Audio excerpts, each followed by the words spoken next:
One of the basic principles in business communication is that it must be audience-centered, because the audience or the receiver is the reason why business people communicate.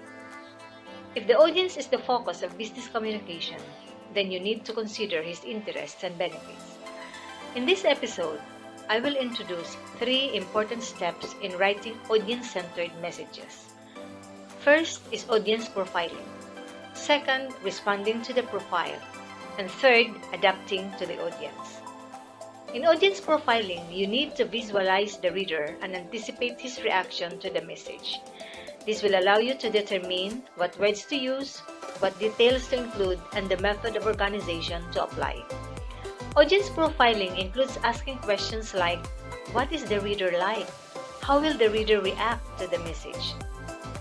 Responding to the profile, on the other hand, simply means anticipating your audience. You need to discover and decide what technical words to use, whether your tone should be formal or informal, and what kind of channel is appropriate. Anticipating will help you adapt your message to the intended audience so that you can achieve your business objectives. The third one is adapting to the audience. Adaptation is the process of shaping your message to suit your audience. Some of the ways to adapt to the audience include choosing the right tone, highlighting reader benefits, and using sensitive, neutral, and courteous language.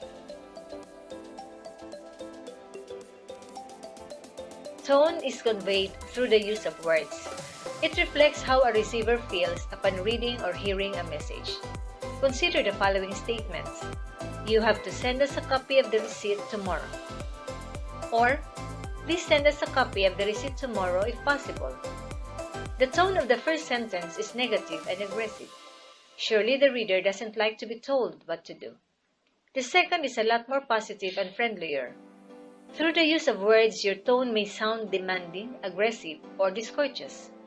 Effective communicators create a positive tone in their messages by using positive, precise words. To highlight the receiver benefits means to put yourself on the shoes of the receiver. You need to express empathy. And to be an empathic communicator, you need to envision the receiver as the focus of your message, his concerns, his benefits, and his feelings. For example, if you want to be sender-focused, your sentence may look like this. Our department requires that monthly reports be submitted on time so that we can avoid backlogs. In this sentence, the focus is not the receiver, but the sender, all about his agenda. To be receiver-focused, you should write this way. You can be listed as one of the first employees to submit reports on time, so please submit your monthly report before the month ends. In adapting a message to its audience, you need to avoid biased language such as gender bias, age bias, or even disability bias terms and phrases. Sexist, ageist, and disability bias terms and phrases can be replaced with sensitive, neutral ones. For example, instead of saying policeman, you can say police officer. Instead of businessman or salesman, business person or sales representative. Instead of saying executives and their wives, you can say executives and their spouses. Instead of saying an old man, just say a gentleman. Instead of saying afflicted with COVID-19, say COVID-19 positive. So that's it, guys. Always remember that in business communication, the audience is the most important factor. He should be the focus of your messages. Before sending your message, you need to conduct first audience profiling, responding to the profile, and then adapting to the needs of the audience.